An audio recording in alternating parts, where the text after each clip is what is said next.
What's up, Packer fans? Back again. So the 2022 NFL season didn't go the way the Packers thought it would. Their season started out okay after getting whooped by the Vikings, 3-game winning streak, then a 5-game losing streak, then kind of back and forth with it, and then a nice stretch run at the end before losing to the Lions in a heartbreaker. A game the Lions had nothing to lose.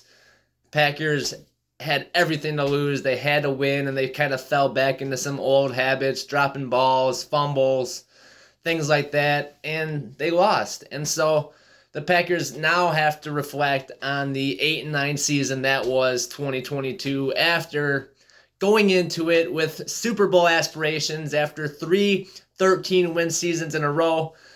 The Packers really thought they were on their way to, the promised land this year. Offensive line, looked like they'd be top 5. Defense looked like it could be top 5. You bring Rodgers back after back-to-back MVP seasons. You hope the running back tandem can keep things going while the receivers and tight end, Tanyan kind of came back from injury, hoping everything can kind of hold itself together before the offense could get going. The defense didn't hold up their end of the bargain. Games where the defense played good, the offense couldn't do anything. The game the offense did okay, the defense couldn't stop anybody. The games where the defense and offense played okay, special teams, Amari Rodgers would fumble away games. The Commanders game, the Cowboys game, he almost lost this. His fumble is what led to 2 touchdowns for the Cowboys before the Packers made their run. Just a lot of little mistakes throughout the year that compiled each and every game to the 8-9 record that was the Packers season. So exciting news though. We do have a first-team All-Pro kick returner. Keisean Nixon just voted All-Pro first-team kick returner for the Packers. That's super exciting, especially because he just started returning kicks like midway through the year. Just even have like more than midway through the year. Led the league in kick return yards. He had a touchdown. Just really dynamic back there. What the Packers found with him going forward could be huge. Hopefully he gets a contract. He is a free agent, but his first-team All-Pro should get him paid a little bit more. Jaire, second-team All-Pro cornerback. That's awesome for him. Otherwise, nothing else. No Pro Bowlers other than Jaire. So for the Packers, tough season all around. The rookies played well, though. We saw a lot of growth from the young guys, which gives me, hope for the future. Promising young talent. Quay Walker, he has to keep his anger in check, though. He played super good towards the end of the season. Devontae Wyatt finally got his first sack in that last game. He looks explosive. He looks like a guy that can pretty much take over Dean Lowry's spot. Dean's a guy that's probably going to be cut now. He's, we paid him a lot of money to be a backup defensive lineman, and that's just not going to work. So we likely will not have him anymore. But with Wyatt stepping up, that's huge. Christian Watson, we all saw him kind of come in and just after week 9, be a dominant, down the field, deep ball, big play type receiver. So that's super exciting.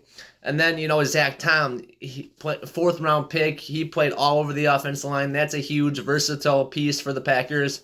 And then, of course, Romeo Doubs came in, really explosive in preseason, then started, dropping some balls, then making some nice catches, some nice hands catches, and then he got hurt, and then Watson took off, and now Doubs is still trying to figure it out. So, but with him and Watson, I think these guys can really be the wide receivers of the future for the Packers. And then Samori Toure, we saw him against the Bills, and then, a few other games where he really played well. So I like what the talent level looks like for the young guys for the Packers. And then you got to worry about some of the contracts for some of the veterans. Savage is due a lot of money. Amos's contract is up. What do we do with Amos? Preston Smith is due a lot of money. David Bakhtiari is due a lot of money. Can we restructure some of their contracts? I know Aaron Jones is due $20 million this year. Can we restructure some of those contracts? There's a lot of guys that mean a lot to this team that, do get paid this year more than they have been. So if we can restructure, lose some pieces that we don't really need because some of the young guys are filling those voids, this Packers team could go on a run. Obviously, the biggest piece is quarterback. What do they do at quarterback next season? Do the Packers and Aaron Rodgers come to an agreement for another season? Does Jordan Love want to wait one more year? Is he okay with waiting one more year? Does he demand a trade? Does Rodgers want to get out?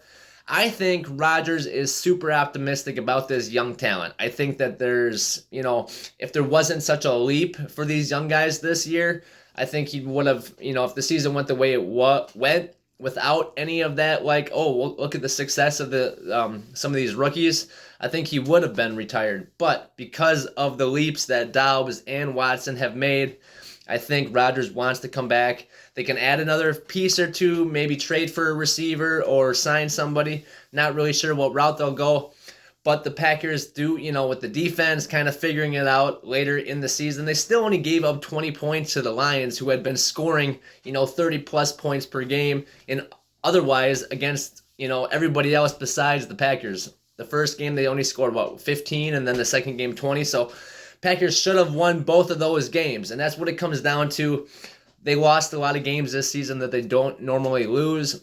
Rodgers, he is getting up there in age, so his athleticism is not the same. But you can see the arm talent is there. A lot of it has to do with some of the play calling, blocking up front early in the season, and then guys dropping balls, So we know that Allen Lazard is not a wide receiver one. He had good numbers. He put up solid career type, year numbers this year. But Lazard, he's going to demand like $15 million. The Packers are not going to pay him that much. He's going to get Christian Kirk type money going somewhere else.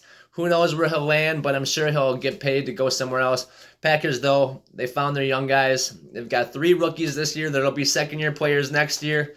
If Rodgers stays, likely they'll keep Cobb. Maybe they can get back to Jaire to stay for less money. I mean, he's under contract. He doesn't have to take less money, but hopefully he'll renegotiate. And then somebody like Robert Tonyan, he's a free agent. I know Rodgers likes him, but another year on that knee, I think Tonyan will be better next year. And then, Mason Crosby came out and said he wants to come back. So if you can keep some of those core, veterans for Rodgers, if Rodgers comes back, and then fill in a lot of those voids with those young guys, and then maybe bring in some guys, I think this Packers team can really take some leaps next year. They won't have those growing pains of the young rookies that they did this year. Next year, Watson and Dobbs could both be 1,000-yard receivers if Rodgers is back there and the offense is flowing like we know it could and should. The running backs, I don't think Dylan got to 1,000 yards on the season, but Jones did. He had 1,000 yards combined and rushing yards, obviously. So the running back tandem really needs to get going more. The offense just kind of sputtered, it didn't look like it should. I really thought the offense would be explosive with the 2 running backs and then getting into the guys on the outside with Aaron Rodgers. I thought he could make anybody really look good. And, it came down to a lot of play calling, not being able to get off the field on defense and critical situations, and then bad play calling at pivotal moments in the red zone. Like, red zone offense this year was atrocious. Against the Lions, the interception throw to Bakhtiari, the one that went off the helmet. Then against the Giants, we had 3rd and 2 and 4th and 2. I mean, there was a lot of situations that came down to us making a play in the red zone, and the Packers just weren't able to do it. And forever with Mike McCarthy, Aaron Rodgers was like king of the red zone. And for the first couple of years with LaFleur, he was good, so I wonder what happened. I wonder what the issues were. They couldn't run the ball down there, and they couldn't throw the ball down there. So something's got to get figured out there. The Packers have to do a lot of soul searching this year. Gutekunst has to figure out why things didn't work the way they thought they would. Same with LaFleur. He said he's bringing back most all of his staff. That includes the defensive coordinator, Joe Barry. Things got cleaned up at the end of the season. I know communication on defense is a huge part of it. Guys need to play together in order to kind of get that chemistry. This was the first year that Jaire and Douglas actually played on the field for multiple games in a row. Last year, the reason we got Douglas was because Jaire was out.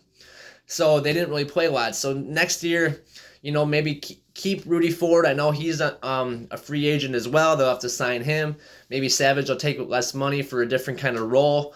But with the guys they have, if they can utilize them correctly on defense, get Rashawn Gary back, maybe, like I said, Preston Smith take a little less money. Kenny Clark's due a lot of money too. He might have to restructure. These guys will still make good money. If they restructured a little bit off the top, I know they're due that, but hopefully they'll take a little bit more of a team-friendly deal in order to stack some guys and bring some other guys in. So they don't know what the salary cap will be for this year. The Packers, Gutekunst and everybody, they don't know what it'll be this year. And Rodgers is due like $60 million, I think. So we will see what they do. It'll be very interesting. Rodgers did say he wants to have a decision made before March 1st, I think. Free agency, I think that's when that starts. So he wants to have a decision by then. I get, trying to figure this stuff out, but he should know if he wants to come back or not. Don't keep the Packers waiting and waiting and waiting. And the Packers have to figure out what they're going to do with Jordan Love, the fifth-year option, all these different things. I think maybe bring Rodgers back this year. Maybe, either trade for a guy or go in free agency and try to get somebody at wide receiver that can really click with Rodgers. Ask Rodgers who he wants. Try to figure that out. Go all in this year. Like I said, you might get Rashawn Gary back later on in the season next year, but make a run at the playoffs. And this team could do it with the firepower on offense, and that the defense can figure out what they kind of should have looked like this year. Next year, this team could be scary. So I'm excited about what is in store for the Packers' future. If Rodgers does leave, that opens the door for Jordan Love, of course, and I think Love is ready. One more year, he'll be super ready. I heard some, stories that he was upset and would demand a trade and all that. I really don't think those were true. I think he, obviously he wants to play. Obviously he feels like he's ready to play, all those things. But if Rodgers wants to come back, they tell Love after this year, basically you'll be starting. Rodgers isn't going to play much longer after that, I don't think. I thought going into this 3-year contract, the 1 year's 3 in a row or whatever, however the deal was structured, I figured he would do at least the first one and then hopefully 2. I didn't think he'd play out the whole 3. We'll see. Maybe he'll have a Favre thing where he'll end up somewhere else, but I don't think so. I think he wants to be a Packer.